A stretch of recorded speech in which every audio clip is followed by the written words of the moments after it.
하나님에게는 공의만 있는 것도 아니고 그리고 사랑만 있는 것도 아닙니다.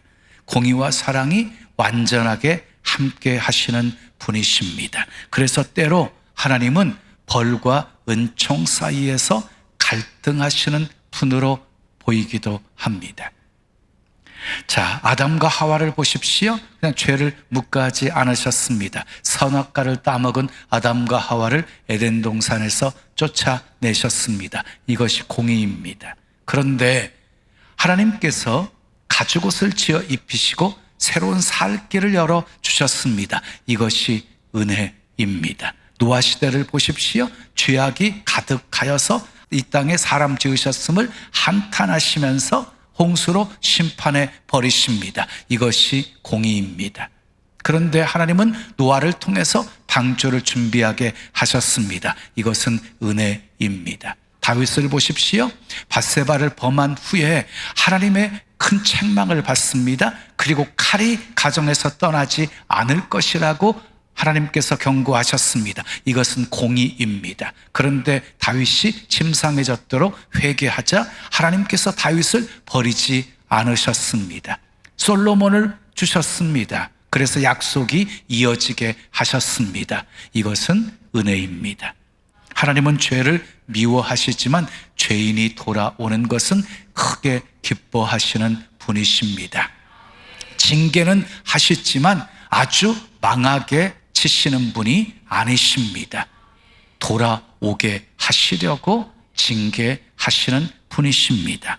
자, 오늘 본문에 등장하는 히스기야 왕도 마찬가지입니다. 우리는 히스기야를 생각하면 하나님의 은총을 크게 받은 왕이라고 생각합니다. 유다의 여러 왕 중에서 신앙이 좋았던 왕 중에 한 사람이었기 때문입니다. 우상을 제거합니다. 노뱀을 깨트려 버립니다. 그리고 하나님만 늘 의지하면서 살아갑니다. 하나님이 그런 히스기야에게 함께 하셔서 형통하게 하셨습니다. 그런데 그런 히스기야에게 하나님은 이사야를 통해서 충격적인 말씀을 전하십니다. 본문 1절 말씀 함께 읽어요. 시작. 여호와의 말씀이 너는 집을 정리하라. 내가 죽고 살지 못하리라 하셨나이다.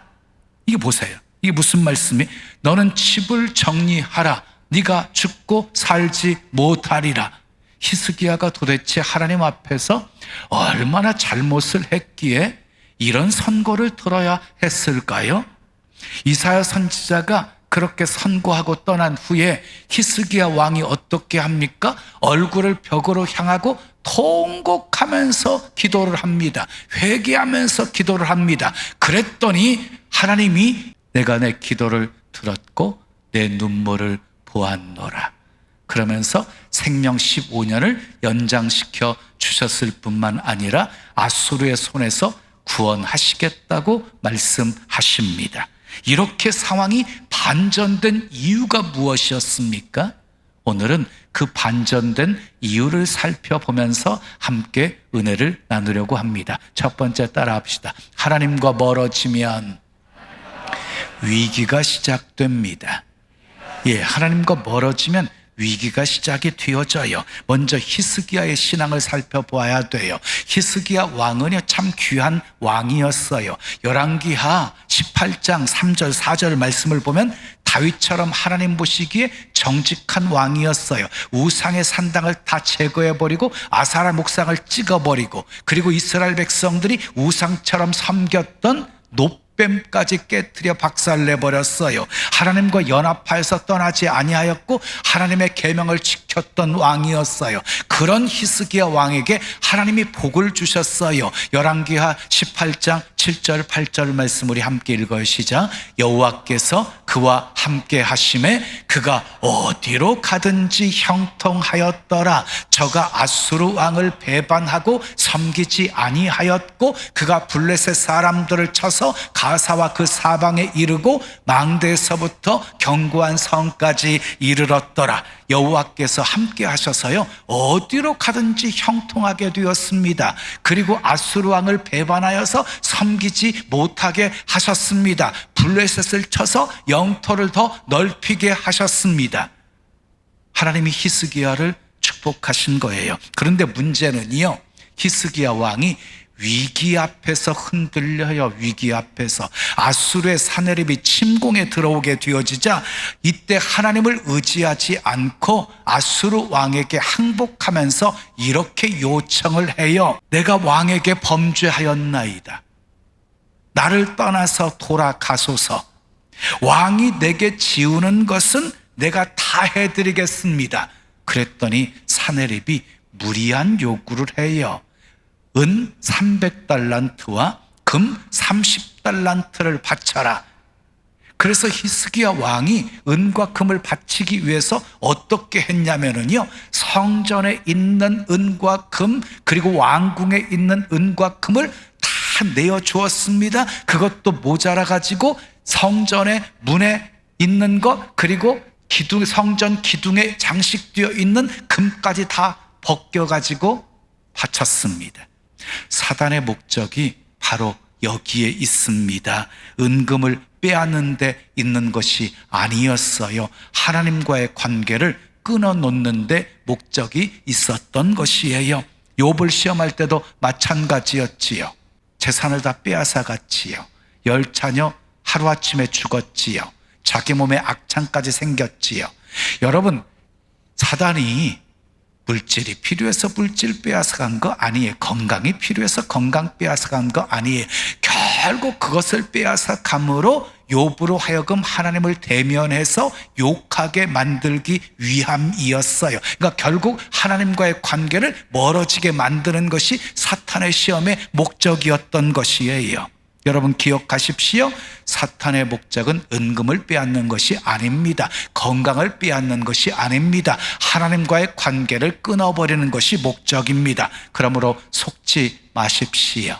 아수르는요, 알고 있었어요. 아무리 강한 군대와 병거를 거느리고 침공에 간다 할지라도 하나님이 함께 하시는 민족은 함부로 건드릴 수 없다는 것을, 아무리 연약하다 할지라도 하나님이 함께하는 사람을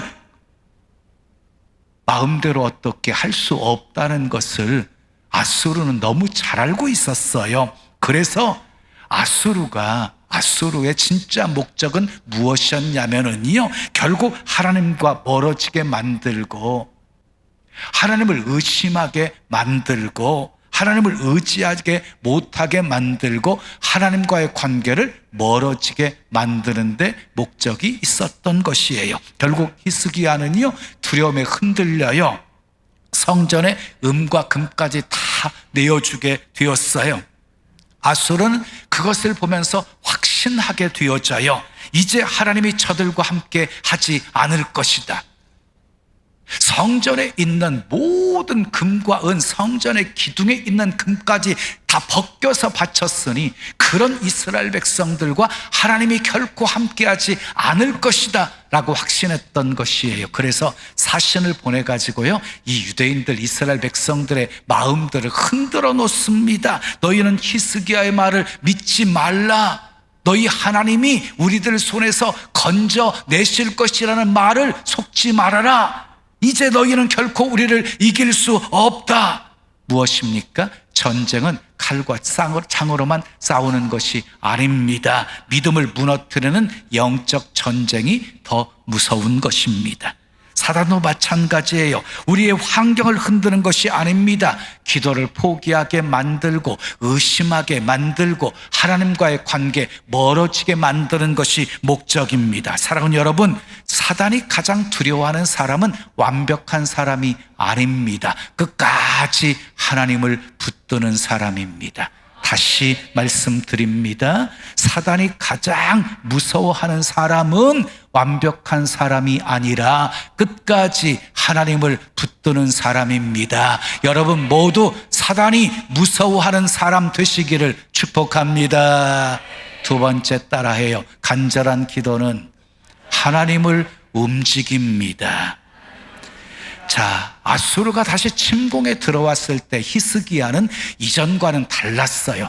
열왕기하 19장을 보면 히스기야 왕이 어떻게 하고 있습니까? 옷을 찢습니다. 굵은 베옷을 입습니다. 여호와의 전에 들어갑니다. 이사야 선지자에게 기도해달라고 부탁을 합니다. 그리고 사내립이 보낸 편지를 가지고 성전에 들어가서 하나님 앞에 펼쳐놓고 기도합니다. 이것이 믿음입니다. 여러분, 문제를 붙들고 끙끙거리는 것이 아니라 문제를 하나님 앞에 펼쳐 놓는 것이 믿음입니다. 따라 하시기 바라요. 문제를 붙들고 끙끙거리는 것이 아니라 문제를 하나님 앞에 펼쳐 놓는 것이 믿음이다. 히스기야는요, 하나님 앞에 이렇게 기도를 합니다. 여호와여, 눈을 떠서 보시옵소서. 여호와여, 귀를 기울여 들으시옵소서. 우리를 저들의 손에서 구원하시옵소서. 그렇게 기도하자 하나님께서 아수르를 치십니다. 열왕기하 19장 35절 말씀 우리 함께 읽어요. 시작. 이 밤에 여호와의 사자가 나와서 아수르 진영에서 군사 18만 5천 명을 친지라 아침에 일찍이 일어나 보니 다 송장이 되었더라. 언제 역사가 일어났습니까? 이 밤에 히스기야가 기도하던 밤에 하나님의 역사가 시작이 되었습니다. 전사들을 통해서 사자들을 보내셔서 아수르 군사 18만 5천 명을 치셔서 모두 송장이 되게 만들어 버리셨습니다. 사랑하는 여러분, 기도는 마지막 수단이 아닙니다. 기도는 하나님의 능력을 이끄는 통로입니다. 기도하면 하나님이 일하십니다. 아멘. 기도하면 하나님이 길을 여십니다. 기도하면 하나님이 싸워 주십니다. 그런데 하나님은요, 히스기야의 죄를 그냥 넘어가지 않으셨어요. 유다 백성들은 구원하셨는데 히스기야 왕의 죄는 그대로 남아 있었어요. 그래서 오늘 본문의 이사야 선지자를 통해서 이렇게 말씀하신 거예요. 너는 집을 정리하라. 내가 죽고 살지 못하리라. 여러분, 하나님은요, 자기 백성을 사랑하시고 지키시고 무한히 용서하시는 분이시잖아요. 근데요, 죄에 대해서는요, 그냥 지나치지 않으시는 분이에요. 히스기야가 죽게 되었어요. 죄값을 받게 되었어요. 하나님을 의지하지 않고 성전에 있었던 은과 금, 그리고 기둥에 있던 금까지 벗겨가지고 다 갖다 바쳤으니 그것이 죽을 죄가 아니고 뭐겠어요? 그것이 죽을 죄가 되어진 거예요. 근데 히스기야는요, 죽음의 선고 앞에서 포기하지 않았어요. 이렇게 기도해요. 본문 2절 3절 말씀 읽어요. 시작. 히스기야가 낯을 벽으로 향하고 여호와께 기도하여 이르되 여호와여 구하오니 내가 진실과 전심으로 주 앞에서 행하며 주께서 보시기에 선하게 행한 것을 기억하옵소서 하고 히스기야가 심히 통곡하더라 그랬어요. 얼굴을 벽으로 향했습니다. 심히 통곡했습니다.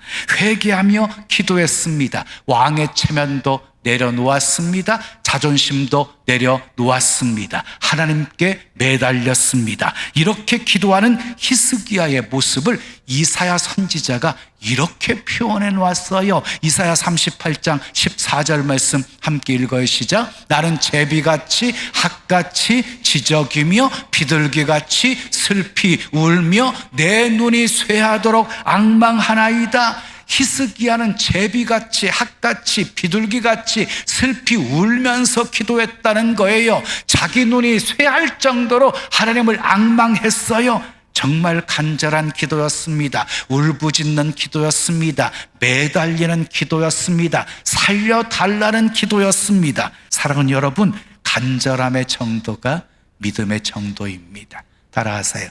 간절함의 정도가 믿음의 정도이다. 우리는 때로 너무 계산적으로 기도할 때가 있어요. 너무 형식적으로 기도할 때가 있어요. 근데 성경에 나오는 사람들을 보세요. 살려달라고 기도하고 있거든요.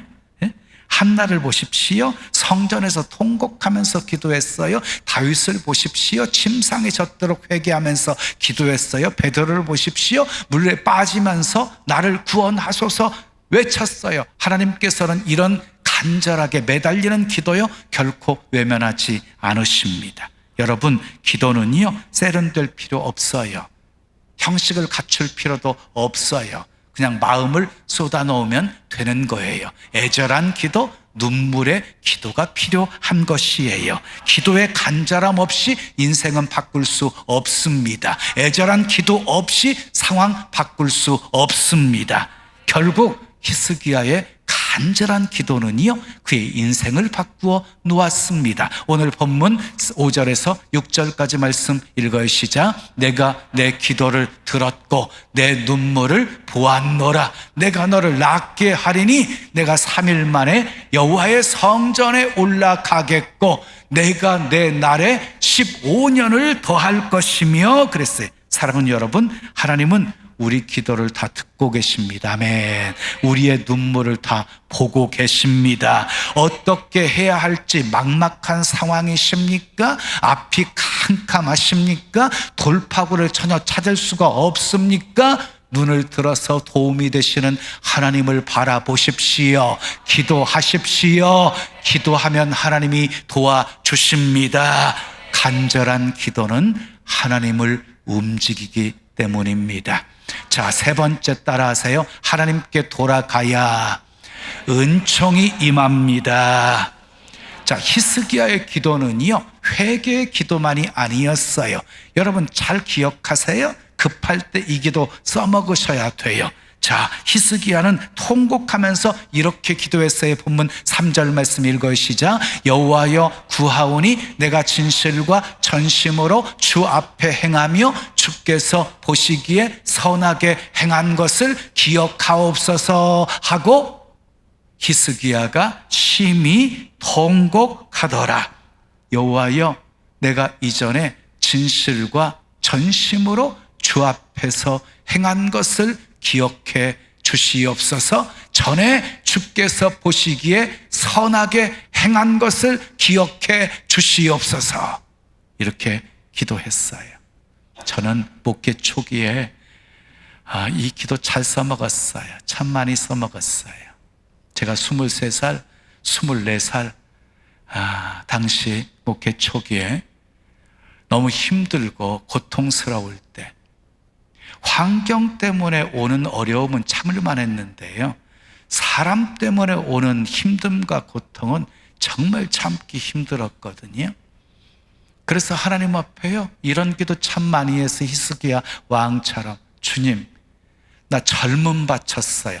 내 젊음 바쳤어요. 이 꼴 보게 하시려고 저 목회하게 하셨나요? 주님 내가 어떻게 할 수가 없어요. 주님 도와주세요. 지난날 기억해 주세요. 울면서 기도하면은요 하나님이 정말 신속하게 응답해 주셨어요. 사랑하는 여러분, 하나님은 지난날 우리가 행한 선한 일을 다 기억하시는 분이십니다. 그것을 기억해 달라고 기도할 수 있으셔야 돼요. 네? 지난날 내가 하나님 앞에 선하게 행한 것을 기억해 주시옵소서, 이런 기도를 하시려면 기회가 있을 때마다 선을 행해야 하는 거지요. 아멘.